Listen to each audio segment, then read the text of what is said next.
now your hosts for KLEAN Radio, Andrew and Judah. Good evening. Welcome to KLEAN Radio, our show that explores addiction treatment and recovery. My name's Andrew, and I'm here with my co-host, Judah. Hey now. Good evening, Judah. How are you? I'm great. How are you? Tonight we'll be taking calls, as well as having several very key and exciting guests. If Judah can remember the number. It's 877-8-830-830. That's impressive. 877-8-830-830. And where can people hear us online? They can hear us online at the KLAA website. Or am830.net. am830.net. That's correct. We're getting this. We're getting good. We're getting better. I know. My mother complimented us again this week. We're going to open every week with your mother's comments? She actually complimented you more than she did me. Wow. Sorry. Yes, I know. How's that for your self-esteem? It's not very good. No. It's getting worse and worse. Wow. Okay. So you're not going to ask me why I'm all dressed up, or should I? Well, it's radio, so. Well, people could see the show online. That's online. True. Yeah. So, Judah, why are you all dressed up? Well, now that you ask, I was actually at a very fun Oscar party. It was called the Night of 100 Stars, and I got to meet a childhood hero of mine, Ernest Borgnine. Wow. And while everybody was probably talking to him about Oscar-winning films, I was talking to him about Airwolf, a favorite show of mine in the 80s with the helicopter. So, yeah, that's my... And he didn't just die of boredom right there? No, he actually sat me down. He took a picture with me, and I sat down on a piano stool with him. It was pretty cool. I mean, like, you don't get to, that's Ernest Borgnine. Okay. Just got a Lifetime Achievement Award, so... Great. Yeah, I know. Exciting. Very exciting. Anyway, tonight we got a very exciting show. I'm really excited. Later in the show, we have a group called Laughs Without Liquor coming in. And that's your wife. She actually is one of the comedians. Her name's Amy Dresner, the notorious Amy Dresner. Then we have Ian Harvie, who's another great comic, as well as Felon OReilly. Very exciting. So they're going to be joining us later tonight for some exciting little tidbits of comedy. And talking about their tour. They're going on a national tour. Oh, very cool. Are you going to be going? No, I have to work. Are you going to trust your wife on the road by herself?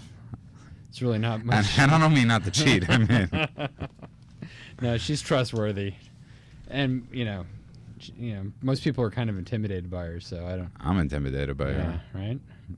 When I met her before you, she used to drive around in a purple. What was it? That car, that PT Cruiser. The PT Cruiser. Yeah. That was before I knew her. That was before you knew her. Yeah, I did hear about those days though. She used to drive around with her cat in the car. Yeah, that big fur ball. She definitely had a drug problem. Right. But speaking of which, I was I think as everybody was just transfixed by Mr. Sheen this week. He does seem to be the hot topic of addiction this week. And and I was talking to you on the phone today. I was like curious, is it mental illness or is it drug addiction? I think there isn't really much of a line. I think drug addiction is a form of mental illness, but more specifically to your question, clearly there does appear to be some issues with him that are deeper than just the misuse of substances. What do you think comes first, though? That's my, years ago I was in rehab with this priest, and he had wet brain. So basically what that is when your brain gets soaked up and dementia, right? So he was in this rehab, and he thought his name was Father Frank, right? And he was in this rehab for 27 years, right? But he thought he was there for a week. So, has his brain just gone because of all the drugs he's done, or was he self-treating his brain with all the drugs because of his... Well, that sounds like late-stage alcoholism, and that's characterized often by dementia, drug-induced dementia. But he could also be secondary to just a natural Alzheimer's or... No, but I'm talking about Charlie Sheen now. Oh, you're talking about Charlie Sheen, not your priest. Not my priest, who everybody would actually do their fifth step with. I thought you were Jewish. I don't understand the priest bit. Well, he was in rehab with us. Oh, I got sent to a rehab in upstate New York, and I'll never forget this night, actually. My parents are driving me up at 2 a.m, and they get to this rehab, and there are like crosses all over the windows. And my father looks at my mother, and I'll never forget their face. They were like, okay, what are we going to do? He's got to get help. Right. And they were willing to do whatever it took for me to, even if it meant their thought of signing their boy over to the other side, to get help. Is it really the other side? Well, for an Orthodox Jewish family, It's Old Testament than the New Testament. Yeah, it's a little different. It's like the prequel. It is it is the prequel, but yeah. So I mean, it was very scary for them, but. Again, it's like you hear these rants, and going back to Charlie Sheen, and it's almost like you're listening to somebody that's that's it. They're past the point of no return. I don't know Charlie personally, and I don't know whether he's actively using. We hear a lot of reports in the media that he is. I did hear the rant. I heard it on the internet after it happened. And there sounds like a lot of anger and a lot of paranoia and compressed speech and signs of someone who might be using an amphetamine of some type. But also there's sounded like a little bit of grandiosity and paranoia, and those things tend to be secondary to substance abuse too, long-term chronic, especially cocaine abuse, which seems to be what people in the media are saying is the case with Charlie Sheen. You seem a little tired tonight. I'm a little tired. I've been working really hard. I've been up all day. I've been working with clients. You have a real job. Yeah, working at the treatment center. Does it get to you? No, I actually enjoy it. I find it refreshing. It's good to get up every day and work with clients and their families, and work with difficult issues. I actually really enjoy it. So. I mean, it's a hard business you've chosen. What is harder? Because you've done the mental illness facilities. And you've done drug treatment facilities. Right. I started in acute care psychiatric hospitals. I think psychiatric hospitals are different in that it's more brief treatment oriented. With the way that insurance has panned out over the last 20 years, most people can't stay in a psychiatric hospital for more than 14, 15 days. It used to be that the minimum length of stay in a psychiatric hospital was 30 days, during which time you do an evaluation of a client. To decide if they need more? Yeah, you would just find a baseline, try and figure out what's going on, and often that took 30 days just to figure out what was going on in terms of medication and observe their behavior and talk to them and see if it was environmental from where they were, if it was a substance that they were using, or if there was some sort of real organic psychiatric problem. But with the cuts in health insurance and the way that things are structured now, most people that go into a psychiatric hospital only stay for a very short period of time. So if someone overdoses on medication or they have really severe depression, the average length of stay is extremely short, and then they use psychopharmacology to stabilize the client very quickly and then move them to an outpatient setting. So that's why I moved really out of the psychiatric business and more toward substance abuse, because we have much longer lengths of stay. Our average client comes and stays with us for 1 to 4 months. And that's not because of insurance. That's just because they realize the need for treatment. Well, we're largely private pay as well, right. So we're operating outside of the realms of insurance and people dictating what should and shouldn't be treatment. One of the benefits of providing private pay treatment is that you get to actually create real treatment programs. Now, treatment is, it is a little expensive, obviously. So, but, comparatively, it's really not, it's not as expensive as, for what you're getting, it's not, that expensive. For the longer, it's funny, you could use drugs and you could drink and you could spend hundreds of thousands of dollars. Somebody says, get help for 40 grand. It's like, oh my God, that's a little too much money. Yeah, if you compare actually behavioral health treatment in the United States to other types of medical problems, it's almost an inconsequential expense to taxpayers and to insurance companies. But there's what they call a large elasticity of demand, meaning that if people are given the availability of treatment and it's paid for, there's a lot of people out there that need help. And so the system quickly gets flooded. So it's very hard for governments to provide funding for treatment programs because there's just so much demand. Now you also offer, I remember talking to you about this, that you have a few beds that you give away in case people can't afford it. Yeah, we give away 10% of our beds all the time. Which is which is really cool. And like I said last week, I checked out the place and it's absolutely, it's amazing. It's in the middle of West Hollywood, and I don't work for Andrew. I have no horse in the race, and we're just friends. And I was there, and it's really, I was going to ask you if I could stay. I didn't have an apartment last week, and I was like, this isn't bad. Right, if we weren't full, that might have been That would have been like I thought maybe make it Mm-hmm. executive suites, even though I'm not an executive, and you know, just get my groundwork and so I could report better. No, it was really interesting that we actually got the space that we did. They were formerly corporate units, townhouses, and we converted them into this very cool sort of hip space. And that's a lot about what we're about. We're about sort of cutting edge treatment, and I think we try to have that same sort of ideology and ideas go through everything we do. So the design and the furnishing and the landscaping is all sort of state of what's current in the art movement. And we like to track people into treatment based on the idea that we're doing things in kind of a hip and cool way.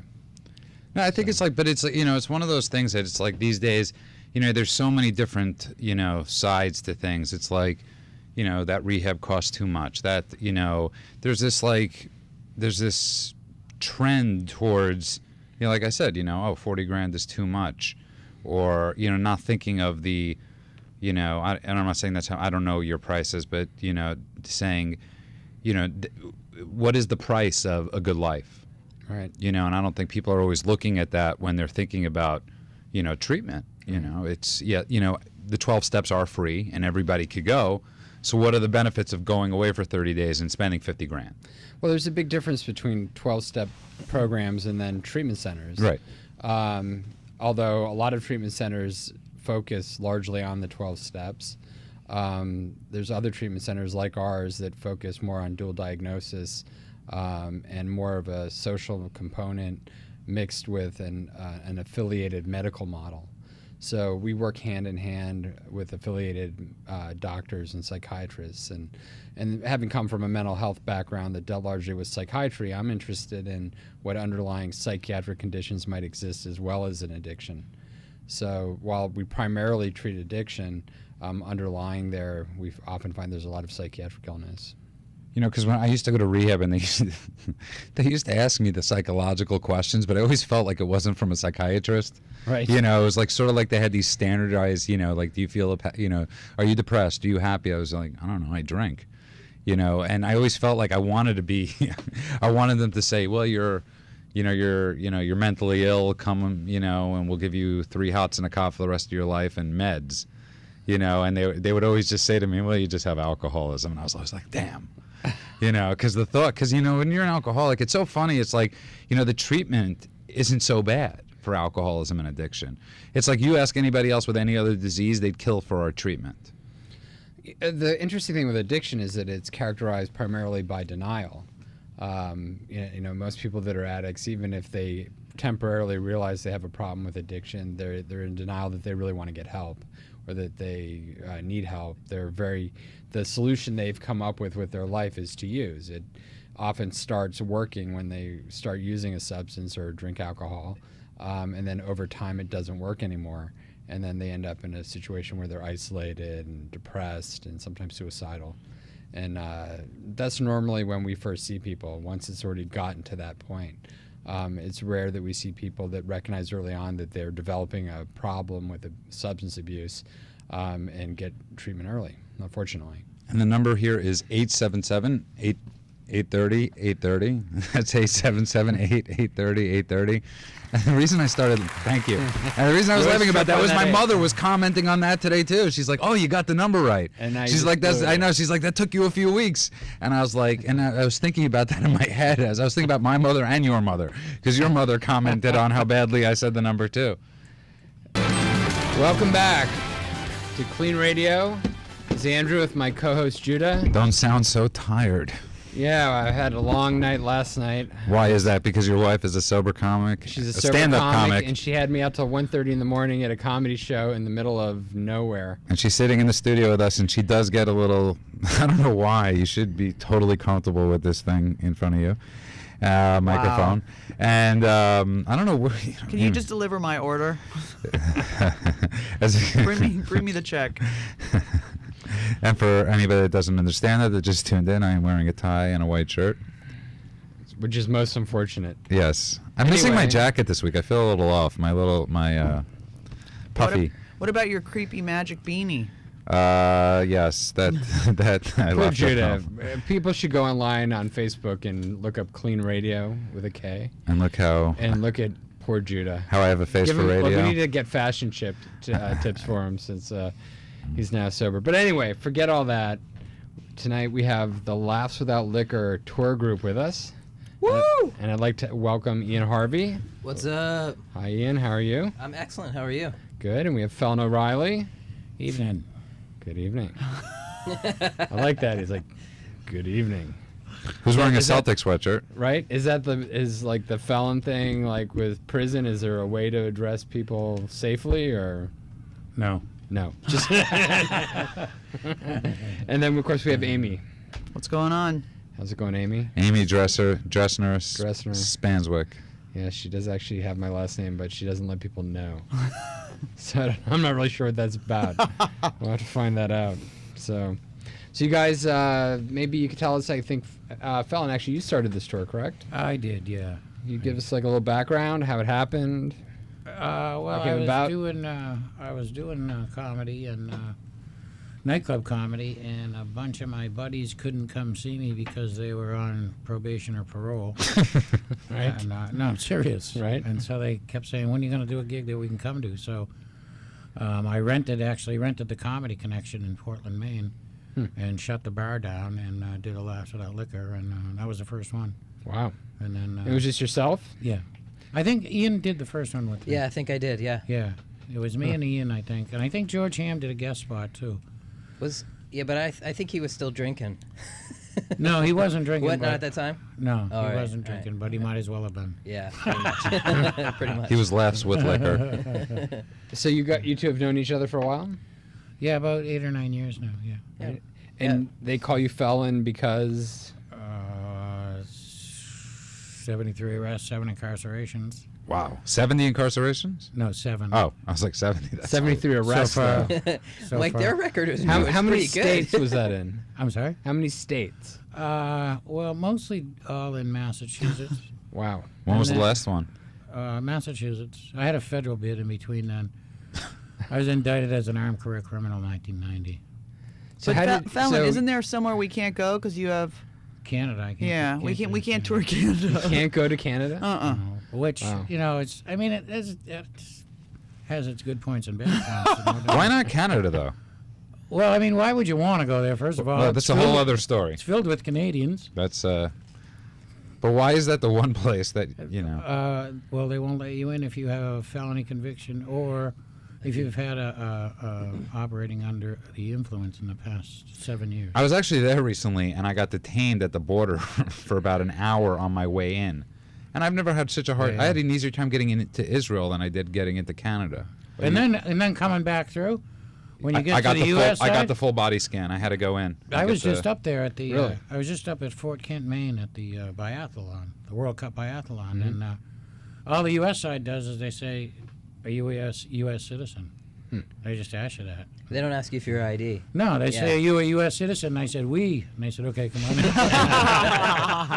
So, Felon, of these 72 arrests, 73, what was it? 70? Yeah, but only 40 were felonies, so Only 40. not as bad as it sounds. hence the nickname and not misdemeanor. Because it had been reversed, it would have been misdemeanor. Were most of them related to drugs and alcohol or Some were, somewhere? not all. I mean, I would love to tell you drugs and booze ended me up in prison, but that's not accurate. You know, I was doing crime before I found drugs and booze, Right.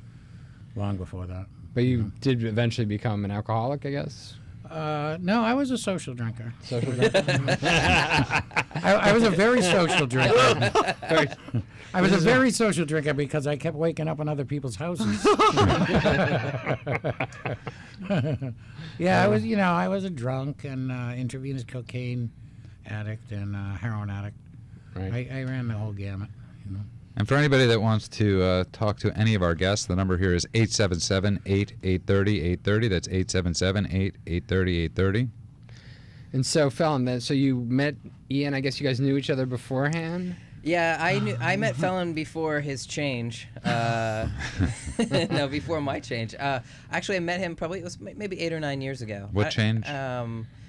We'll get to that in a minute there, friend. We met at the comedy club. I was just starting stand-up. Felon was just, Felon had always probably been doing stand-up even in the joint, but I think professionally he started doing stand-up when we met. And we started chit-chatting and kind of realized that we were both in recovery. We had some recovery humor in our sets, and that's why he asked me to do Laughs Without Liquor. And really strangely, we became friends because Felon always okay, so a little bit of my backstory, just real quick. I was born a girl. I'm transgender, and Felon and I always joke about how, I don't know if you probably already knew that. I just found that out. Oh, you just found that? Seriously? How Yeah. you doing? It's good to see that. I thought you might have been talking about the change in your life. I didn't realize No, the I was change you talking meant. about the It's change. good to see that Judah reads the promos on our Facebook page. I like to come in cold and find out about our guests when and they're have it in be here. fresh. Yeah. When you first get I- sober, they tell you that you have to change everything, and Ian took it just a little bit further. Right. He Yeah. did not listen to No Major Changes in your first year. Yeah. You sort of. So Felon and I met. I had triple D's, and Felon's a dog. He's a dog, we started chatting, and I was obviously a dyke. I was obviously in the lesbian community, very butch, masculine dyke, and I say that in a loving way because I definitely love the word dyke. But, And because you can. And I can. That's right, damn it. And so we hit it off, and it was funny because we started laughing. Like, we're such an unlikely pair of friends. Like, he's a convict, felon, and we on any other sort of plane we would never be friends, but for recovery. And we kind of hit it off and started talking. We've been to meetings together or we're going to meetings together, and did Laughs Without Liquor together, and it was like this weird bond, and what really the glue was recovery. And his laugh, he said, we both said the same thing to each other. He said, do you think I got out of prison and thought, what I need in my life is a tranny? Yeah, I need a tranny in my life. And I was like, you think I am thinking, I need a convict in my life? So, but it works, and we've become really good friends. I think you got the better deal. That I did? No, he did. Oh, that he did? Yeah. Oh, he did. I'd much rather have a tranny than the felon. Right? I don't know. I've learned some stuff Right? that's come in handy. Like I've learned. I'm like, I definitely think a little bit differently knowing Felon. Really? I think of give us an example. just like I now pass armored cars, and I think how many people are in the front, how many people are in the back. You know where the money is based on who the people are. And I'm like, Really? I look at banks differently. I look at everything differently. Do you ever find yourself casing a bank? Only a little bit. Like I only vicariously, I think to myself, if Felon were here, what would he be thinking right now? And it's more of that kind of thing. And so you're actually a bank robber, felon, right? Just one. Just one. It's actually, it's not a good crime to do. It's a 97% conviction rate. Right. It's a federal offense. Did you know that before or after you robbed the bank? I never got caught. Oh, you never got caught? No. Oh, With so statute of This is actually a limitations. confession. Right. On But the air. problem with, the biggest problem with bank robberies and armored cars Right. is you got to be ready to kill somebody, and I never crossed that line. Right. To me, it was never about the money. It was always the juice. You know what I Right. mean? It The was Jews? The juice. Oh. The juice. it's always about. But I was telling Ian a story today about this. We had a stolen car, and we thought we were supposed to get rid of this stolen car for this guy, and then I thought, well, this would be a total waste if we didn't go do a heist because we have a stolen car to do the heist with. So we go and do this heist, and then we end up in this big police chase, and we actually beat the police. We lose the police in a heist chase, which is next to impossible these Right. days. I didn't even think that Know you what I could mean? do that. Like, It's very Well, difficult. they didn't have the technology of like heat sensors and things like that, and helicopters, like where the 5 This was like, 10 can you years put a ago. bird in the air and can we Right. follow those? Right. You couldn't do that kind of stuff. And so I was telling Ian about the whole story, and then I said, how can you not miss that? I got hyped up on just hearing the story. I was juiced on the story. Which is what I always go to say. So- I always think sometimes getting sober, the hardest thing is recovering from the lifestyle. That where do you get that juice from? Absolutely. And I think most people that don't stay sober sometimes are people that can't recover from that. They Well, need it. What is it you said, Felon, in our reel, our little reel for the film that we're making? You said people often stay locked into their disease because they think that they can't have that in living sober. Right, because that's one of the things addiction does to your brain is it convinces you that you can't have fun anymore without drugs and booze. it also convinces you that you don't need food, water, family, or friends. Or a liver. But that's why when Or a people dentist. go into a detox, they're always dehydrated and malnourished. You know what I mean? Because the addiction always wins. You know, so that's the only thing that matters. And So how did you guys meet Amy? How did that happen? That's the good question. I was working. she was hooking one night in South LA. Did she? Was it in her purple PT Cruiser? Easy, Felon. Wow. Easy. I was She's on the purple mic. I was working at the Downtown Comedy Club, and Amy was on the show before mine, and Felon was visiting, and we went down there, and I spoke to the owner and said, hey, we get Felon some time too. Felon went up and did a little set. We were sitting watching the end of, and Amy was headlining that night at the Downtown Comedy Club, and we Felon elbowed me and was like, she's good. Wait, and she's in recovery. Oh my God, like we should ask her to come with us. And I was like, yeah. So Felon went outside, and I think gave her a card and a book or something like that, and was like, hey, this is what we're doing, and then it just sort of, snowballed from there. See, I heard the story a little different. I heard that Andrew saw you guys performing one night at a comedy club, and he walked over to you guys and he said, hey, I'll sponsor your tour if you take my wife. Wow, Judah. That's your attempt at comedy. Yes. This is why you leave the This comedy. is right. to I know. I gave it a professionals. shot. Yeah, it was. To me, it was very exciting. Right. To be approached, and that they thought I was, good, and they wanted me to join them on a tour. And I think Felon followed up a couple days later, and we started talking, and then. Well, I think what we were missing was we had a convict, we had a tranny, and we were missing the mental illness part. Thank you. of the Thank you. tour. I'm glad. That was so- the other thing too. It was like a convict, a tranny, and really, an angry, crazy Jew. That's it. Am I that freakish that these fuckers want to join me on? Good thing we have a delay. Okay. Amy's an amateur when it comes to radio. You didn't tell me there was a delay. There is a delay, But but thank that doesn't God mean there that we is. want to. Be doing But it. yeah, we're trying to cover a lot of. We're trying to cover a lot of issues in terms of. I think when we tour, Ian brings.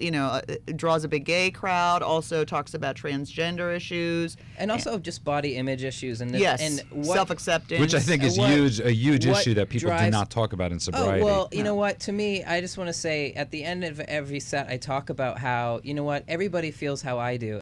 Most people seem to think that it's not very funny to have a problem with addiction. How did that work for you guys? Well, you got to have a sense of humor about Right. it, or you won't. I don't think you'll get through it otherwise. Absolutely. Yeah. Felon. Well, I was in a federal penitentiary, not too far from here, and at night we would, 6 or 8 of us would cram into my cell. We'd make these Mexican dishes, and we'd have what we call burrito parties. And I would always have people laughing. Wait, we got to back up. What's a burrito party? For those of us, It does sound like a funny joke. We for would being in make prison. Mexican dishes with whatever food we had from the commissary, and in prison. in prison, yeah. Wow, I didn't know this happened. Hell Camaraderie. yeah. Well, you got to go. Yeah, I think I'll check pass. it out. And so one night there was 6 or 8 of us in my cell, and I was on fire that night, and I had them laughing so hard they were begging me to shut up. Right. And at lights out, everybody went back to their cell, and I was there by myself in my cell, and I realized that I was sitting in a federal penitentiary with no drugs, no booze, laughing harder than I could remember laughing since I was a little kid. And it gave me that little bit of hope that maybe I could enjoy life without drugs and booze, And I didn't stay clean and sober from then on, but I never forgot that, We actually have a call. Let's take a call. We have a call on line 1. David, are you there? Yeah, I am. What's going on? Welcome to KLEAN Radio. Gotta love it. Gotta love it. Oh, thanks. How you doing? Good. I'm here with Judah and the group from Laughs Without Liquor. Do you have a question or? Well, I love your point about the importance of laughs and sobriety, man. I'm calling you from a meeting in Oakland called the Sinking Ship. We're what we call a crosstalk meeting, where everyone's allowed to shit talk everybody else, including the speaker. It's one of the most fun meetings ever, and we're having a good time. I'm out here in the parking lot just waiting to talk to my friend Judah and whoever's on the show. We're having a good time. Welcome, David, and we will. There are certain words we don't say on the radio. Sorry about that. That's okay. Hello, Mr. FCC. Sorry. And they will be finding you personally. So if you'd like to give your address on the air. Feel free. David, we're coming to San Francisco. Yeah, next weekend. Yeah, next weekend we're coming to San Francisco, and Bucky Sinister is going to be hosting the show. Where are you having the show? We're performing at the. I want to say it's like the. It's a big church. It's called. I have. You to guys wait. came prepared. Wait. It's called like something that, like the First Emmanuel Church or something like that. It's right near the. It's right near the Castro Country Club. We're fundraising for them. And it's a fundraiser for the Castro Country Club. Awesome. Go on our website. Yeah, just go to our website, laughswithoutliquor.com. We also have a Facebook page and has all the information. All the details are on there, and we'd love to meet you and your crew. Well, a bunch of us are going to be there in spades, I'm sure. How much are tickets? That's a good question. Tickets are $20, and half the proceeds go directly to the Castro Country Club. And the rest of the money goes to a really good cause too, child support. That's Amy, right? You know, without child support, all those kids are going to grow up to be more like us. So, gotta take care of that. It's funny because we're having a bunch of comedians perform at our All California Young People in AA conference. Oh, nice. That's awesome. Coming up on March 17th. That's going to be in San Francisco too. That's awesome. I actually met David in San Francisco about 10 years ago at this point already, 10, 11 years ago. That's right. When he had a nickname that he I still have it, bro. I still have it. He goes by BGD, which is Big Gay Dave, and he is big, he is gay, and he is Dave. Wow. And we actually drove across we drove from where did we drive from? LA to... Dude, we drove from my mom's house to strip club to strip club. We basically did the entire Southwest with a G-string on. That was pretty fucking awesome. It was pretty awesome. This is really making more and more sense. David, yes, my mother listens to this show. We did not do that. We actually went to get David because he can't. He's a vegan, but he's a very heavy vegan. Oh, I'm sorry, David. I'm sorry. Now you're not allowed. And all he could could eat across the country was potato wedges from McDonald's. Why is it that vegans tend to be fat? Because they eat unhealthy. Is that true? Yeah, I mean they just because a lot of them there are rich vegans and there are poor vegans. So Yeah, poor vegans can't afford all the organic arugula at Whole Foods. Right. We So, have to make do with what's available. right. So David was stuck literally with eating potato wedges. Wow. It was awesome. It was awesome. If God didn't want man to eat meat, he would have never made cows out of steak. Right? I wouldn't say much about eating meat, but I wanted to borrow it for a while from one of the bouncers at the strip clubs that we were in. But I didn't get any of that, so I had to substitute with it. And Dave actually also runs what do you do now? You run a facility out there? I'm a community outreach liaison for a sober living environment in Berkeley, which we're opening up a new house in San Francisco this week, as a matter of fact.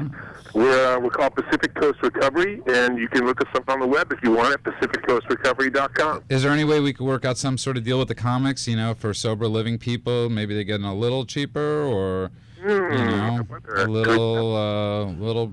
Did I meet him? Did you see me perform at the Young People's Convention at Christmas? I like the avoidance of that question, Dave. I just want to say, you know what, Dave? If you email us at info@laughswithoutliquor.com with a list of the people who want to come in that are financially challenged right now or that are in a recovery house or center and want to come, just have them, you email their names to that address and we'll put them on the list. Awesome. Awesome. And I just want to say, if in the next year or something in that new recovery house or whatever, if you guys want us to come up and do a benefit again, we'll come up and do that. So keep in touch with us. Awesome. I absolutely will. right. Thanks very much. Sounds like a deal. All right, David, thank you so much for your call. I really appreciate it.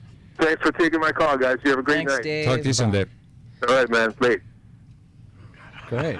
So Amy just gave me the look of death. No, he saw me perform at Young People's Convention in Christmas and loved me, freaked out. He was like laughing so hard. He He's didn't such a say nice that. guy. What? I didn't hear him say that. I don't know if he put it together. Wow. I don't want to go on this tour now. I want my Amy should mommy. see any kind of gratification she can get here, right? That was actually that convention I went to when I met Dave. They have these conventions, which in in the 12 conventions? these 12-step conventions, which are so much fun. And it's like where I found fun in, being sober. I was 23, 24 years old, and I, it was like having fun. There were people my age. There were, it was, they were having fun, and I realized that you could have fun in sobriety, which a lot of people really don't always know. Yeah, we did a show up in Seattle at a convention, and that was a blast. I always love the shows where that you're in like a hotel conference room and there's no spotlight. They just basically turn off all the lights and Or leave them all on. Or leave them all on. Yeah, it's like those. Actually, I like those sort of grassrootsy. Like you just come as you are, be yourself, and those are some of the best shows. So rather than any sort of pressure of a comedy club sort of setting, and the people are ready to laugh. They're totally coherent. They're totally sober. They're like so attentive. They're awesome. So. That's the irony, is that people, when you perform, I perform a lot in nightclubs, and they always say, drink up, the drunker you are, the funnier I am. And all we do is sober audiences, and I find it the best crowd ever. Well, it's because that's how they make their money. No, they I make understand They that, make but their I'm money just on the saying booze. that a lot of comedians think that if the crowd is drunker, you know what I mean, as the night goes on, that it's hard to be up at the beginning because they're sober, and so no one's funny. But it's like all our crowds are sober, and it's the best crowd ever. I've always said if you want to know who's sober in a restaurant, look for the loudest table. Because it's always like the sober table. You and me both. We They're are just not comedians. Sitting there laughing their ass off. You know what's having a great interesting time. on the other side of this too is I know a lot of comics that can't get on stage without drinking. Oh, absolutely. And they never learned they started that way. They never learned how to do it without it, so they don't know how to do it without it. So they can't get on stage without it. Well, speaking of a guy like Chris Farley, I always would wonder, did he, there were probably people that or Sam Kinison is a perfect example of Sam somebody that Kinison got sober. They kept on pushing, though. There was so much push to be the crazier, Sam was I sober. have a friend. Sam got sober. He died. He died actually when got he hit was by a sober. drunk driver. He got He was- sober yeah, he and got hit sober. by a He was drunk sober for driver. a couple of years. I have a friend sad who story. got sent off to college. He was a freshman in college in D.C. area, and they had like freshman orientation, and they sat every freshman down and they said, listen, we know kids go off to college and they start partying, but what we suggest is in the first 6 months that you really try to refrain as much as possible so you learn how to do college life without it. And my friend, for some reason, adhered to was like, oh, he did this like sort of message and was like, okay, I'm gonna try that. He didn't drink for like the entire 4 years, and then like partied like a rock star after that. But it was like a really interesting message of like, you know what, learn how to do this without the booze first, and then you can. I just think that that's a really cool thing. And so when I first got started, I was watching my friends around me starting at the same time. That they were like, oh, I gotta go get a drink. I just gotta take the edge off. And it's like, why do you want to take the edge off? Why don't you want to feel this stuff? Like, why don't you want to be here for what you're about to do? This is amazing stuff that you're about to do. Why do you want to check out? And I just think it's really interesting that it's a really common theme, not just get the audience drunk, but it's a common theme among comics too. To like some of the top comics I know that drink don't drink till after because they want to be they want to be completely on point, and they want to be connected to the crowd. But you've been sober forever, so you have been doing stand-up much less than you've been sober, right? You've always done stand-up sober. I'm 18 years sober, and I started. You're 18 years sober. How old are you? I'll be 43. I know I in can't May. ask a woman, but now No, that it's- it's the We gotta- reverse, I can. We got to take a break again. Yeah, go for it. It's Clean Radio. We'll be back in a few minutes. Call us at 877-830-830. Welcome back to Clean Radio. Oh my goodness. you Welcome constantly. He just I always say black. Welcome black. It's my thing. This week though, you have a good excuse because Amy did distract you for a She second. did. She starts talking over the mic. Okay, so there's certain ground rules we have to go over first. There are Right. George. We can't say these words, but George Carlin had a set of what were the 7 words that you can't say? Yeah, Are there no we George? can't say them. We so can't say them, but Look it up on the internet. We could Yes. just. I didn't say that word. Yeah. Anyway, it's a happy marriage. Yeah. So no, dude, I'm 40. I'll be 43. Yeah, That's- I know. that's fair. When I say I'm sober 18 years, they go, "When did you get sober? When you were like 6?" And I'm like, "No, I was." yeah, you look know, extreme. You would have been,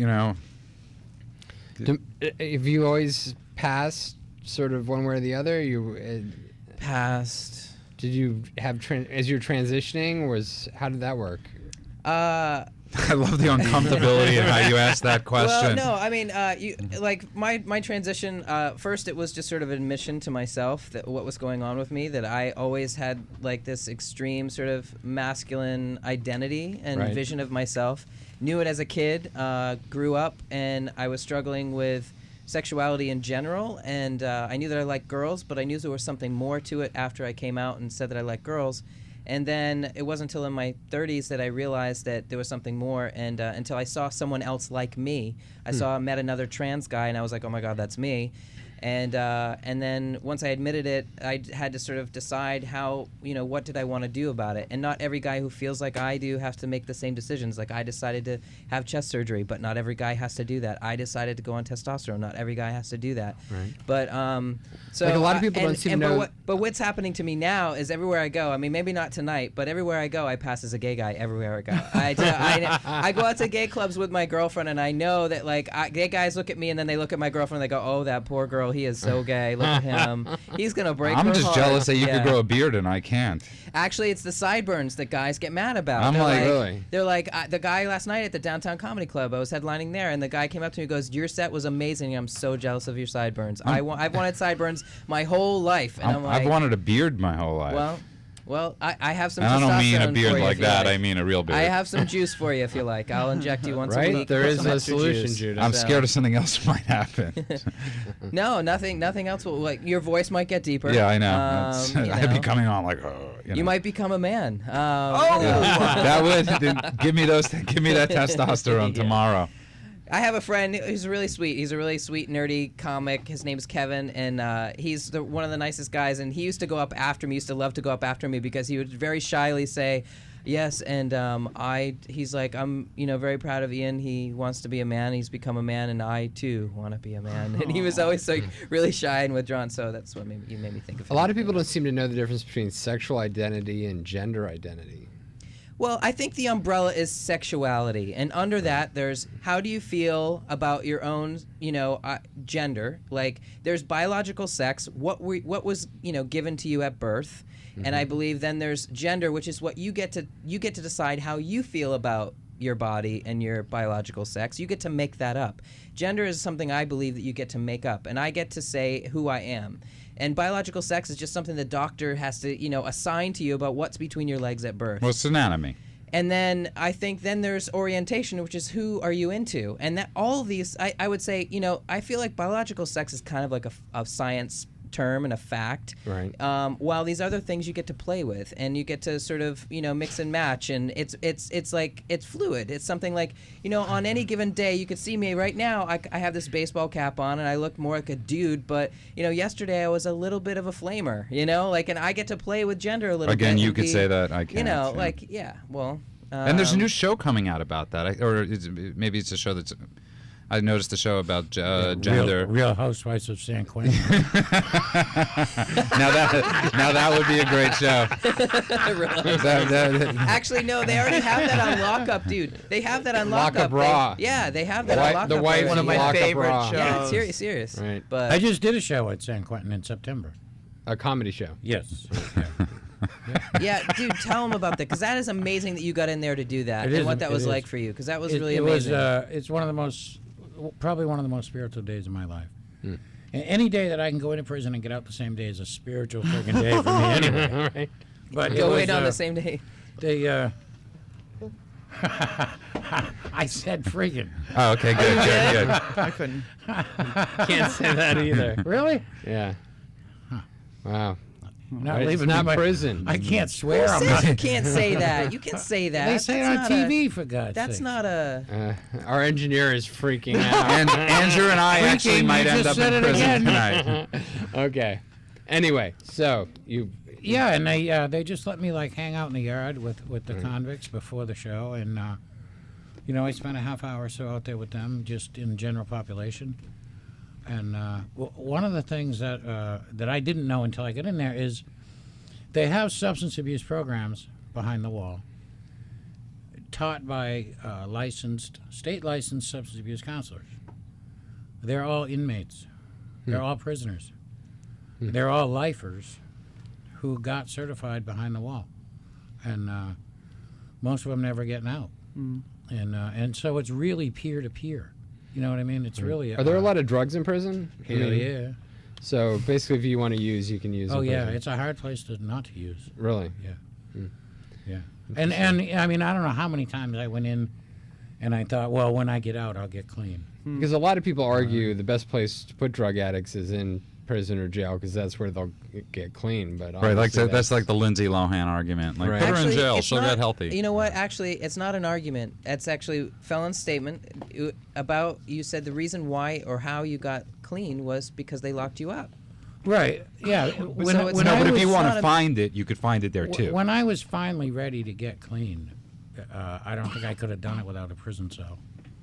You know what I mean? But when I wanted to get high in there, you know, you can get high. But the one thing you don't do is you don't get strung out in there. You might get high and you might use drugs recreationally, but the last thing you want to do is get a habit going in there. Right. You know what I mean? You become dependent on some other people. Yeah, it gets a little dangerous. Yeah. So what was the response at San Quentin about to you and your talk to them and your show? It was good. It was recovery based because September is National Recovery Month. Not all of them are in recovery, of course. I didn't know that, by the way. You know what I mean? And so it was, you know, I didn't do a lot of, I just did my stuff. And, you know, which I don't, and my routine isn't, I wouldn't say a big recovery message. None of but ours it's on are, comedy. though. I think that Yeah. that's sort of, you know, I mean, although you don't have to be in, you know, recovery to enjoy our show because neither, and none of us, it's not heavy No, about the that. It's the just fun. recovery piece is that we're all in recovery. Yeah. I mean, I think we touch on it. You might you have like one little bit, you have a little bit, I have a It couple depends jokes, on the but venue, it's not, too. you know. You know what I mean? But it's And, not. We're not. All our jokes are not Speaking of about that. venues, what are your next shows? Where are you guys going? Who are On you, Wednesday we leave. We and hopefully I won't be strapped to the top of the car. That's my worry. You guys gonna be nice to me? It's always the bottom. Wow. They're giving you a choice because in sobriety we do have a choice. We're driving to. We're doing a show in Portland, Portland, Oregon. and then we're going to San Francisco So you guys are driving. This is a driving. this time. This time, The West so who Coast end who of are it, you doing yeah. the show with in Portland? Who are you supporting in Portland? we're doing a show at the Q Center, and we're doing a benefit for Garden of Hope Recovery House for Women. It just opened February 1st. It's a brand new place, and so we're doing it for them, and we're going to be doing some radio time. To help promote that, but it's at the Q Center, which is I don't remember the address, but again, if you just go to laughswithoutliquor.com, you'll find out all the details. The price of the shows are generally the same almost everywhere you go. It's $20, and that we do help out with the people who are in recovery and can't afford it. And that's like I say, just email us and we'll work something out. So, then we're going to San Francisco. Yep. Like we just talked to Big Gay Dave about, and that is a benefit. That's okay. So March 4th is Portland, Oregon. March 5th is San Francisco, and then we come back to LA for a couple days, and then we're off to where, Felon? Then we go to Atlanta for 3 shows, I believe. Yeah, 3 shows. You're on- flying though. Yeah, we're flying to Atlanta. I have a book signing in Atlanta, and then we have 3 shows. What book? It's called Laughing on the Inside. The Life and Crimes of Felon OReilly. It's not a comedy. There's some funny stories in it that weren't too funny when they were happening. But it's Comedy about, plus time. it's Tragedy about, plus time equals comedy. it's about crime and addiction and recovery. What would you say like about most convicts statistically? I know this. You don't know but how many people are in jail because they were high or drunk? Well, I don't know that. That's a tough question to answer. I would say, the national statistics, the government statistics are 85% of people incarcerated have some sort of substance abuse issues. That doesn't necessarily mean that they're in there because they were high or drunk. Like a lot of us are addicted to crime, Right. which for me was even harder to stop than the drugs and booze. You know what I mean? I didn't realize all this till I got into recovery, till I put the drugs and booze down. That's interesting. So you're saying you actually had a process addiction to committing crimes? Absolutely. Like a gambling addict. I had a prison counselor tell me if I stopped putting drugs and booze in my system, I would figure out what it is I really love to do in life. And that's exactly what happened. And what I figured out I'd love to do is steal stuff. I'm checking my wallet here. But it affects the same part of our brain. Right. Right. That whole adrenaline thing. You know what I mean? And now they're starting to look at it now, and there's certain adolescents, predominantly males, not exclusively, and they call them T-types, and it stands for thrill seekers. Right. And it's not a bad thing if it's harnessed. If you come from, from a decent home and you have some parental guidance. It's not. People become skydivers and Right, I was gonna say snowboarders and extreme policemen sports and all that firemen, stuff. Yeah. Right. chasing that adrenaline. It's not necessarily a bad thing. I think there's also a healthy medium between the extreme sports But if you come from poverty, usually the only way to get that, to satisfy that, is through crime. That's the easiest and quickest way to get it, and that's where a lot of us go. So how old were you when you really considered getting sober? 37. 37. It took me, from the time I decided I wanted to get clean and sober until I did, I think it took me about 8 years. And after you got sober, you were still actively doing felony type acts? I would go sit in meetings and then I'd go out and do crime. Really? And I was the most spiritual armed robber you ever met. Did you have any insight into this when this was going on? I mean, were you contemplating, like, am I, I'm sober, but I'm supposed to be, Yeah, I didn't want to, I'd been a criminal my whole life. Right. This was a career choice I made long before I stumbled into drugs and booze. Right. And so I wanted to get clean and sober, but continue to do crime. And I found that I couldn't after repeatedly failing. Mm-hmm. I found that I had to give all three of them up. And, which a lot of people come in and have to make career changes to get clean and sober. Mm-hmm. Yeah. What was your family, what was your family like? Well, I came from a big Irish family, 4 fathers. Uh-huh. That's the first time I heard that. My mother and father never drank, ever. Right. And Same here. and my brother and sisters, they never drank, And so That's interesting. And so, of course, I blamed my parents. Me too. Then somebody pointed out that I had a brother and sister that didn't live anything like I did. So then I realized, well, then that means they did it on purpose. They raised them two right and raised me wrong. So everyone's fault but yours. Of course. All right. And the number here is 877-8830-830, 877-8830-830 if you'd like to talk to any of our guests and ask Felon or Ian and or Amy. and I think I just want to say, I think that what's really fascinating about us three is that we kind of cover the gamut of all the people who and the reasons often why people use, like people, places, and things and all that kind of stuff. But I think I know that Felon gets people coming up to him after shows saying, I can totally relate to that. And I remember this story of one of the good stories that we were in Portland, Maine, my hometown, and we drug Amy with us to Maine to do this show in the freezing cold In a church which Jews love. and in an Irish Catholic church in the Irish Heritage Center. But something really beautiful came out of that afterwards. True, It was really cool. true. Will you tell that story? Yeah. Well, I talk a lot about depression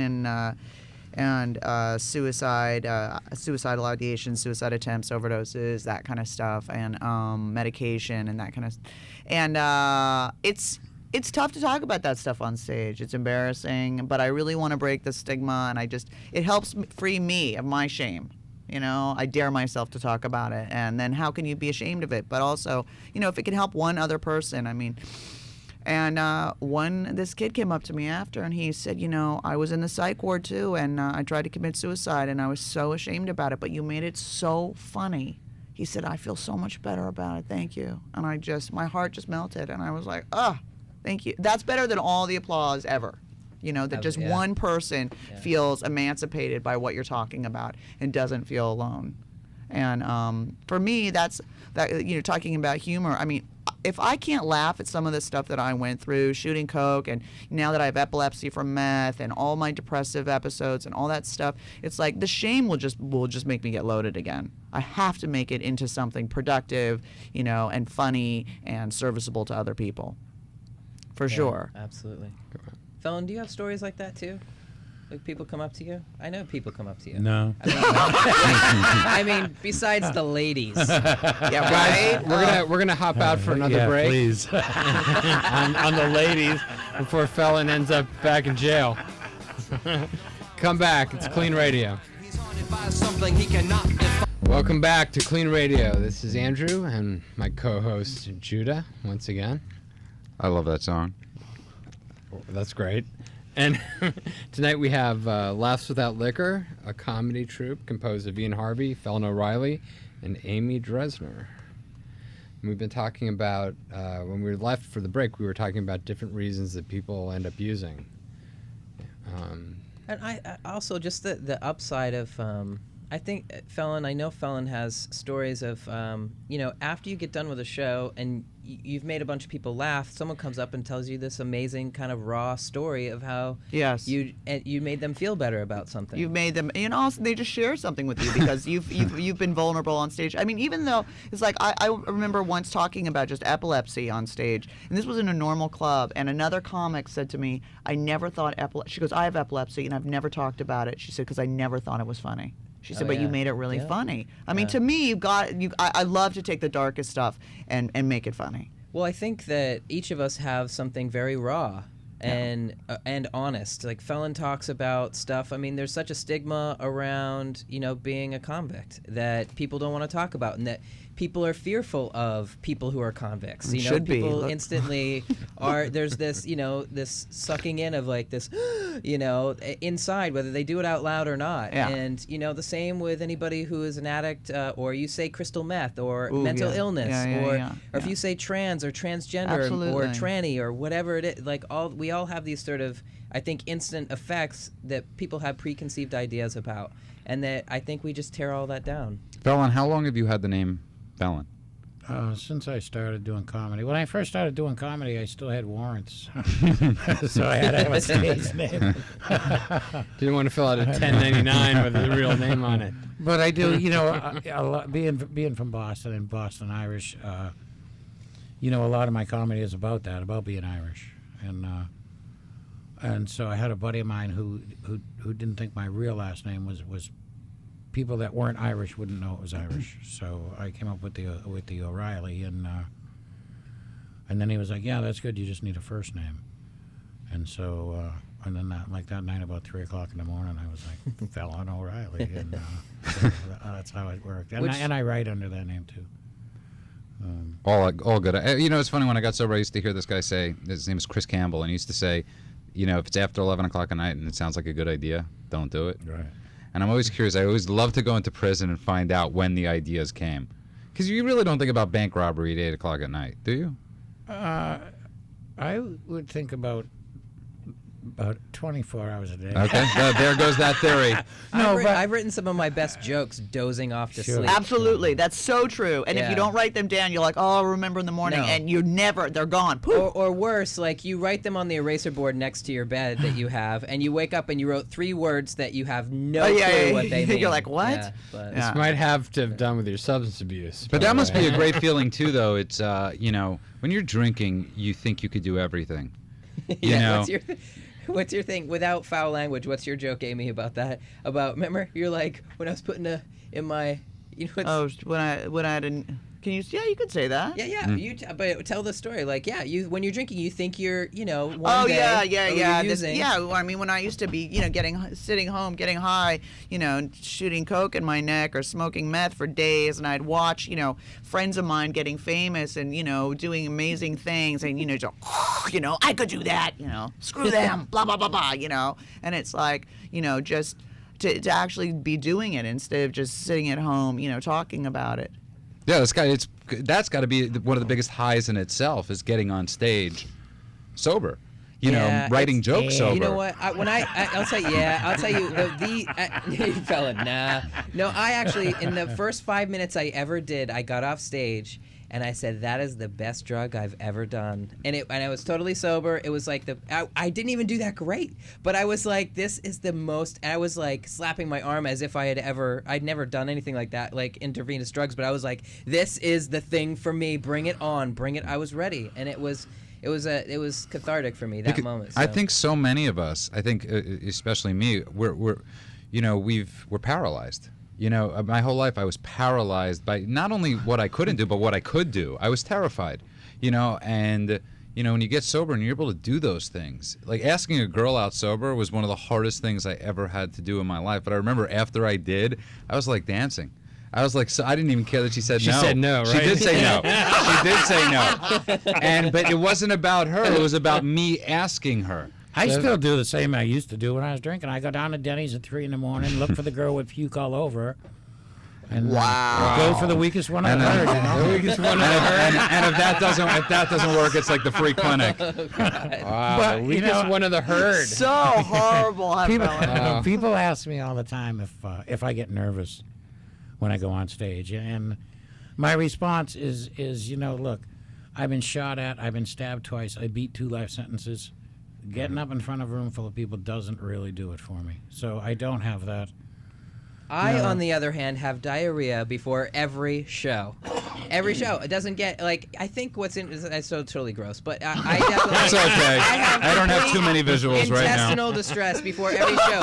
And here's what's different. And you know what's different is that my diarrhea doesn't get lighter, per se, but how I manage my stress, even as a sober person before every... I know. I wish that was one of the words you can't say on the radio. You don't seem nervous. You guys see me before the shows. I'm always totally freaking how I out. manage Ian's it skinny over the though. years. We know why he's skinny now. Yeah. No. It's how I manage. It's like I actually think that I just manage it differently today. I still have it. I manage it differently. That's all. So But I 12-step my diarrhea. You didn't drink before you did comedy, right? Was alcohol your drug of choice? It was. Yep. And so Big drinker. When did you start drinking? My first drink probably when I was about 5 or 6. But your first drunk? 5 or 6. My first drunk was probably when I was 6 or 7. Wow. And I was hanging out with all the boys in the neighborhood, out in the field between our houses and on Beaver Pond. There was nothing better to do at that time. Beaver Pond. Yeah. The irony. Yeah, I know. Where is this? Where is Beaver Pond? In Bridgeton, Maine. And I was hanging out with boys maybe a year older than me and older. And they were just getting into stuff what boys were doing at that time. They were like, stealing beer and liquor from their parents, and I was just hanging out with them. I was one of them at that time. And so I started smoking pot, like probably within 1 year of starting to get drunk. I was smoking pot probably at 9 years old, and which I am horrified to think of a 9-year-old, because I'm my age now. I just think, oh my God, I can't even imagine an 8. When my niece, who's now 21, was 8 or 9, I was freaking out thinking that she's going to be doing what I was doing. And so I knew as a very, very small kid, I couldn't wait to get older to drink. And so when boys in the neighborhood started to drink, I felt like I was a drunk before I ever drank, even as a kid. I couldn't wait. And what it did for me at the time is it made me feel like one of the boys, and it made me so that I didn't feel different from them. And when I was sober, I felt different from them.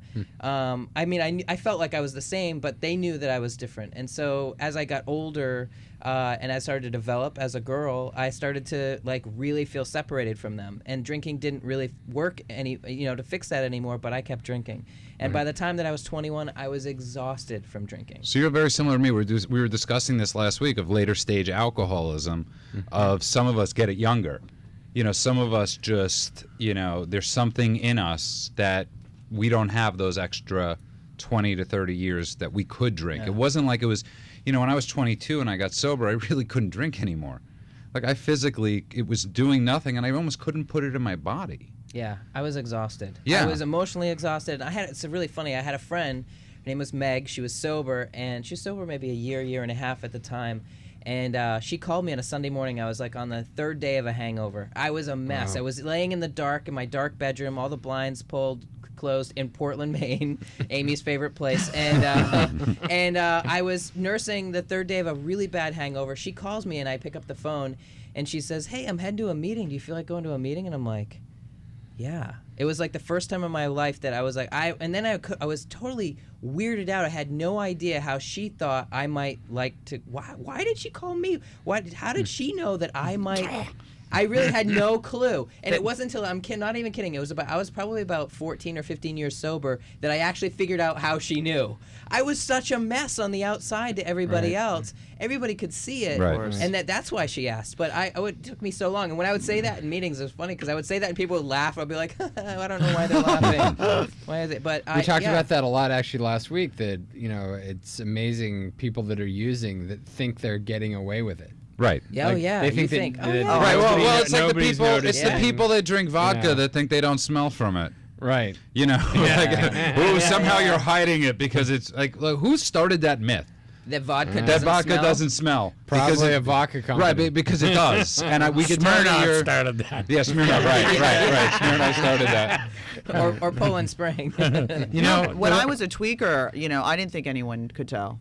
And years later, everyone's like, "Oh my God, we knew." Right. You were. We can still tell now. You were Right. vibrating, Amy. You were vibrating. It was so obvious. Not just even being gray or whatever, but you don't think anyone knows. And then there's also a point where you get to where you don't care if anyone knows. well, you cross that line. There's that where- point where you're like, hey, then Can't at one afford to point when I care. was shooting coke, I would wear short sleeves. Be Which like, I think is "Check the it out." bottom. Which I think is the beginning of the bottom. Is Peter Gabriel has a great line in one of his songs. It's "Watch my in Salisbury Hill," where he says, "Watch my empty silhouette." And I remember when I was drinking, walking around, like I could almost see like this mess I became. What an arcane reference. Yeah, well, it had a I'm profound sure impact. everybody listening was like, yeah, I totally thought Right?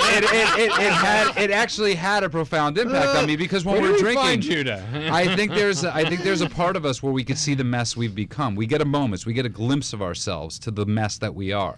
At least I did personally. I was about 30 years old, and I'd been injecting cocaine for about 13 or 14 years at that point. And I remember one day, it was like the middle of the day, and I stopped work. I was living in a hotel room by myself, and I stopped work, and I went and got a big bag of cocaine. I went back to my hotel room, and I started injecting cocaine, and I had this epiphany, and I remember this clear as day. I thought, if I'm not careful, I could have a problem with this someday. I'm not kidding. and then I sat there thinking how slick I was to have that foresight. Wow. You know what I mean? So then I switched to heroin. And that worked out. Just not the way I planned. But there's that thing. It was like I remember the point where I was like proud of the fact that I was kind of strung out and I was a junkie. And then there's that weird part where people are starting to notice and you're ashamed. I remember my parents had shipped me to Santa Fe because I couldn't get clean in LA, and I flew back to LA from Santa Fe, and I had to go through security. And the way that they looked at me in security with track marks and all skinny. Terrific. And I just felt like this deep, deep shame. And I'd become one of those people that I used to look down on. I was like, oh my God, I'm that now. Well, what I think is amazing about your story too is like it started really late for you. Yes, it did show. Yes, it did. Yeah. When I hear you're like, oh, you had your first drunk at 6. That so blows my mind. I wasn't drunk till I was 19. We're gonna go out for a break again here in a second. Come back, listen to KLEAN Radio. It's Andrew with my co-host Judah once again. Yeah. Tonight we have the comedy troupe Laughs Without Liquor, Ian Harvie, Felon OReilly, and Amy Dresner. So when are you guys going to be performing in LA? Because I want to hear you. Ooh. I think we might be doing. It's not definite, but there's talks about doing something for AALA. In April or May, and I'm not sure which. We have a tour manager, which we want to give a great shout out to, Sal Ianello. Woo, Sal. So Thank awesome. you, Sal. And he takes really good care of us, and he's been in talks with several people about different little things. We'll let you know for sure, but all details always on our website at laughswithoutliquor.com. Yeah, and on the Facebook page too. And if you're listening, you can reach us at 877-830-830. We're taking calls from our listeners. Last week we had a call from someone who said they had a friend that they thought had a drinking problem, and they didn't really know what to do. And often I think about people out there that don't have a problem themselves, but have a friend or a family member. I think it's the hardest thing in the world. I think it's one of the most powerless feelings is being a friend. You know, we're all sober in here, and we all have had friends that are drinking or relapsed, and to me it's one of the hardest things in the world, because what do you do? And I see a lot of family members that are just very angry. I mean, it devastates. I mean, me and Amy have a friend in common, you know, who has had a hard time with sobriety, and it's one of those things you don't know. You know, it's why you don't know what to do. Did any of you have family members intervene? Did your I had family? I had an intervention. There was actually about a half a dozen ATF and FBI agents. Were they compassionate? They were not. They were not. No. But you know, one time I was watching that show, Intervention, and with my roommate and his girlfriend, and this guy on the show was shooting heroin, and she said to me, "What do you think when you watch that show?" And my answer was, whenever I watch that show, I wonder what it's like to have a family that cares that much about you, that would actually do an intervention. Wow. You know what I mean? But I mean, I was, you know, I'm old school, and back then people didn't know about addiction. Back then, people didn't know what to do with people. Right. You know what I mean? They, like people thought I was just crazy. Which I think is the amazing thing of today is, like, you know, that we are starting to open up more about it. Even doing a show about it is, you know, because there's so, we always assume because we live in LA, and you and I have spoken about this, that everybody knows, you know, because we're surrounded by like 1,000 meetings a day, you know. But there are places, you know, where I come from in Brooklyn where they don't know anything about addiction. Right. You know, there's that local AA meeting that they still, you know, that they see, you know, the motorcycles, the people smoking cigarettes, and the people with coffee, but they don't know what's going on inside. Well, there's a lot of stigma, not just to addiction, but to mental illness.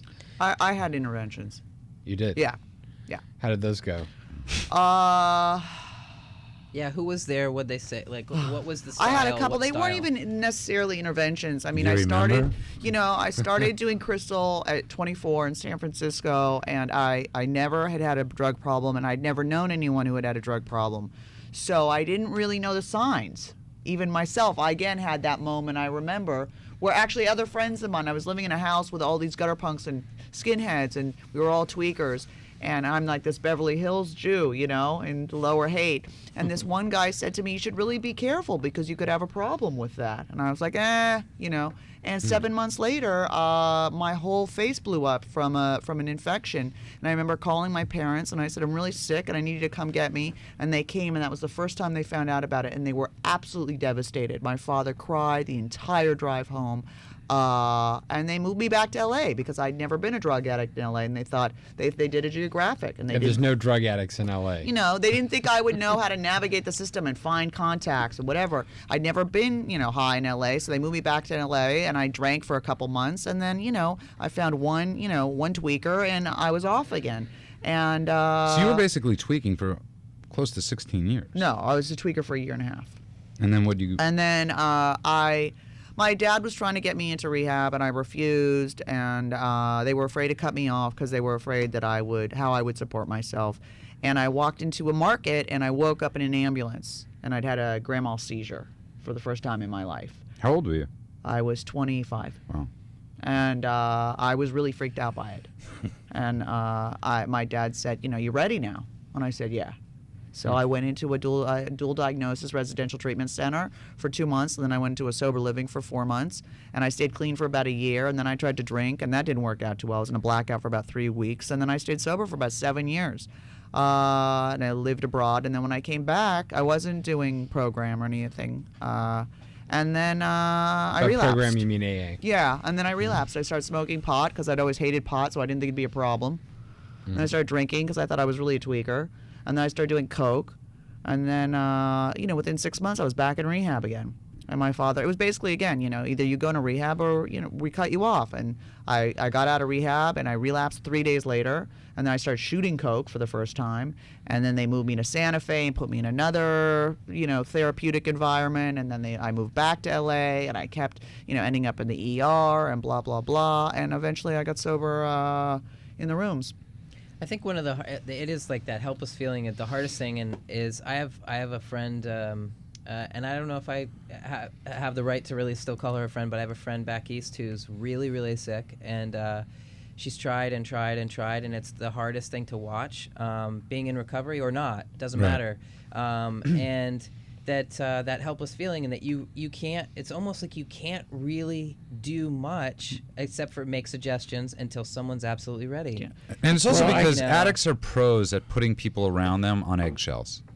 Addicts are, you know, of like, you know, like you were saying with your family, like they were scared that if they stopped supporting you, what would you do? Oh, absolutely. And I knew how to manipulate we're like that. amazing at, we have this amazing ability like to never talk to you again if you say the wrong thing to us. And that's the fear. You have to be, that's the risk. You have to be willing to get somebody help that maybe they never will talk to you again, because it's better that they're alive than dead. Yeah. I don't know if Absolutely. tough love always works for everyone. I think some people die doing that. And I'll tell you what worked for me. I don't disagree. Some girl called me. A friend of mine had a friend who was sober 3 years, and she had was off of crack, and her parents were convinced she was going to die and had bought a grave plot, and she'd had strokes in her 20s. And she said, just talk to this girl. And I'm totally using at the time, absolutely, in my house, shooting coke by myself. And I talked to this girl, and she just tells me your story. She doesn't say anything to me. And I just kind of listened. And we talked a couple of days, and then she said, I'm going to go to a meeting. Would you like to meet me there? And I just thought, okay. I mean, I didn't feel any judgment. I felt she understood, and I showed up, and I was shaking and sweating, and I had ace bandages all over my arms. And I kind of just, it went from there. And that's really what got to me. You know, I'd gone to tons of detoxes. Again, I think it really, you're ready when you're ready. And whatever your bottom is. And for me, my bottom was a health bottom. I mean, I was having grand mal seizures every time I got high. It got really, really, really scary. And I knew I was going to die. I think, I think whether you're in recovery or you're not, and whether you suffer from this disease or not, if you have a loved one that does, you need to go to Al-Anon. Because I was talking to somebody about that tonight. And I think a lot of us, and I'm guilty of it too, because we're in recovery, we think we don't need Al-Anon to deal with other addicts and alcoholics. You know what I mean? But I don't think that's true. You know what I mean? I've learned a lot from the little bit of Al-Anon I've had dealing with people that I would love to see get sober. And if they don't, they're not going to be in my life much longer. And but that's, there's also stigma, which is so crazy. There's a stigma to Al-Anon. Of course there is, yeah. You know, and it's, you hear people say these jokes, these harmful jokes in, our own, in various fellowships, in 12 steps about, jokes about Al-Anon. And Al-Anon has saved families' lives. Oh, yeah. And I know it's easy to make fun of the, I don't know why, but Al-Anon is an amazing fellowship. I'll just tell you a quick story. I used to tell my parents it cost $10 to go to meetings. And when my mother started going to Al-Anon, she found out that wasn't the case. And to be honest, I don't know this time, had I gotten sober, my mother giving me $10 a day, I would have gone out and gone to the bodega and got booze. That she gave me they gave me 2 tokens to get to meetings and $1.50. And Al-Anon really helped save my family's life. Right. It takes what it takes. You know what I mean? And it's frustrating, and it hurts like hell to watch somebody continue on that, especially once you've gotten the solution. You know what I mean? I went through this treatment center back in Portland, Maine, Mercy Hospital, Mercy Recovery Center, and I went through there 8 times, and I was trying to get in a 9th time. And the director of the program had my file in front of him, and he said, you've been through this program 8 times. And I said, yeah, I know. And he said, does that tell you anything? And I said, yeah, it tells me you guys suck. I'm like, I wish you'd get this right, because I'm dying over here, But it was the same thing it had always been. I wanted somebody else to fix me. Right. You know what I mean? And until I was ready, and I had nowhere else to go and no one else to blame, then I started to take that step. We had we had a discussion. We had Bob Forrest in here last week, and Bob comes from a point of view of that people have to basically get to the point where they decide you just can't drink and you just can't use. and you got to start there. I think that, you know, for me, that's kind of like, that's where I hit. Like, I always like feel like such a wimp compared to Amy and Felon, you know, like in my story of like, Me too.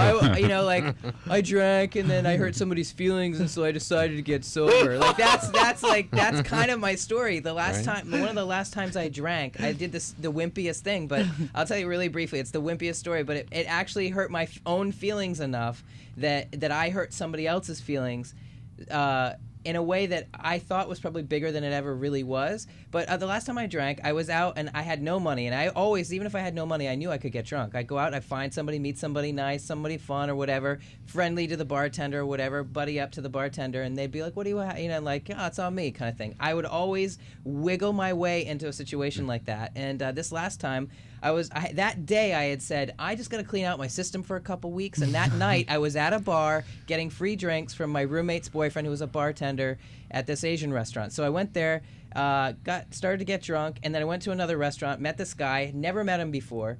He was a gay guy, and we became best friends instantly. Then that night he came back to my place, nothing funny like that, but just like we were really chummy. And we ended up like getting just wasted together. And turns out he was friends with my brother's roommate in San Francisco. He wanted to call them and say hello. Wow. So it was 2 a.m. and I'm trying to make this short. But anyway, so I call there, and my brother's roommate answers, not the one that he wants to speak to. And he starts talking crap about this guy that I've made new friends with that night. And so I was on the phone talking to him, like, you know, playing both sides. This guy he doesn't like is right there. And I just felt horrible about it. The next day, I'm so hungover.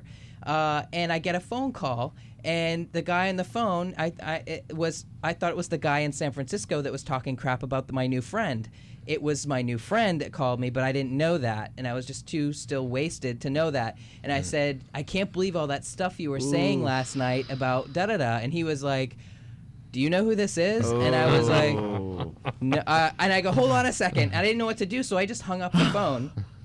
And after that, he kept calling back. And I was so mortified because I was up until that moment, I always thought, I took pride in myself that I'm a good human being. I really look out, you know, like I'm a nice friend, and this is so wimpy. And I felt so horrible about myself, and that was the time. I know Fallon's rolling his eyes over there. I was never that bad. I know, right? That was the weekend that I had like the 3-day hangover because I had used so much that, and I hurt this guy's feelings. I know it's so stupid. He and I do that kind of stuff sober all the time. I know, but you know what? It was like I had slowly deteriorated, like as a human being. Like I just started to feel just, you know, emotionally filthy.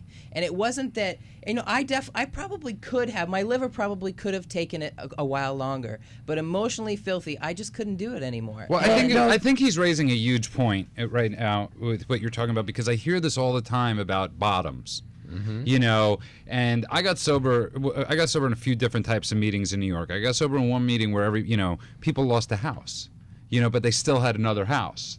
You know, so their financial bottom, it's not about financial bottoms. It's about spiritual, like it talks about spiritual, incomprehensible demoralization. Spiritually, I was dead. And whatever gets you to that spiritual bottom is your bottom. It has nothing to do with, you know, how much drugs you did or the losses. It's where you are spiritually and mentally. See, Felon. I think for every addict and alcoholic, there's a different reason. Right. No, they get without a doubt. Yeah, but you know what? Physically, I would say at least 80% of us in recovery, physically, could have continued.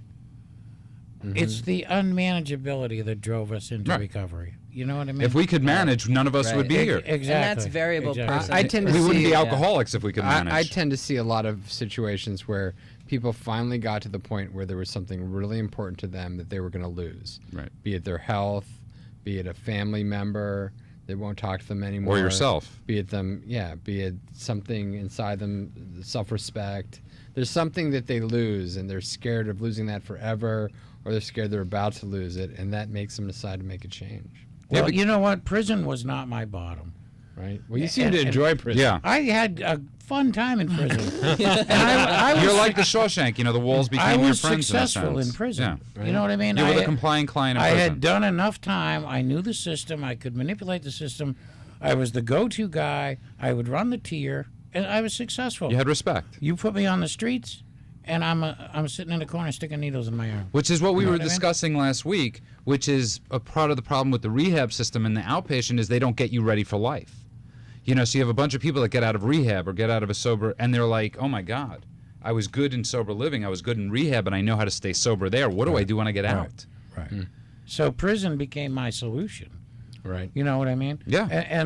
But my bottom was I just couldn't even laugh anymore. I couldn't even enjoy life. That was my bottom. It wasn't getting locked up. I didn't care about that. You know what I mean? And so I think Ian has a good point. It's different for everybody. Right. What are you guys whispering about? Sweet little nothings into...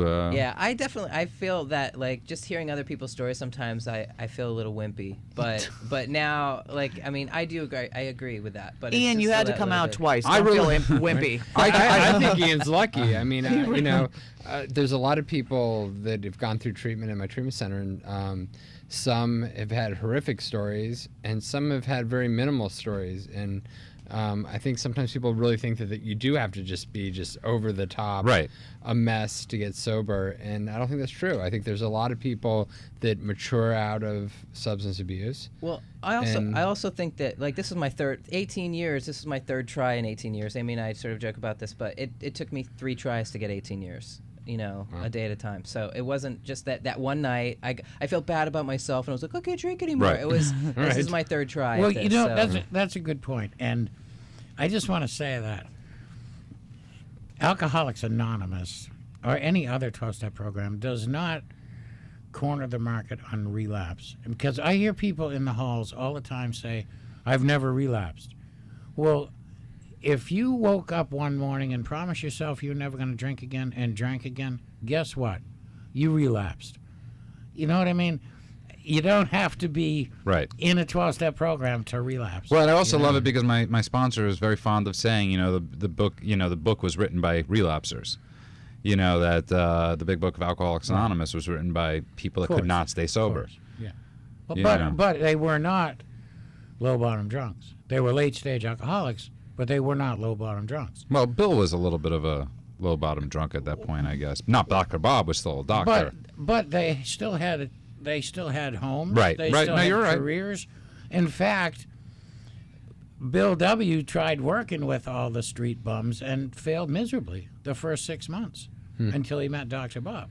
So they weren't low-bottom drunks. They were late-stage alcoholics. There's a big difference. And what I think is amazing, though, is that, you know, you guys being in here, is that it does take, it's so many different types. And I think that's the beauty and the spirit of the 12 steps is that, you know, no matter where you come from, no matter what your background, we all get along.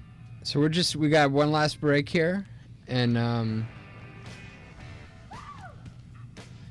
anyway, I'm gonna come back, go out, and then I just want to have everybody come back and let us know how to get in touch with you. And No, we're out of time for the week. oh, the show is over. The show is over. We've been cut off. Oh man. Anyway, so laughswithoutliquor.com. That's it. Check it out. Right? We'll come do a benefit for your nonprofit recovery-based organization if you want. Sounds great. And you can check us out on KLEAN Radio on Facebook, Clean with a K, or KLEANradio.com. See you next week. Next it's black. So if you want me off your back,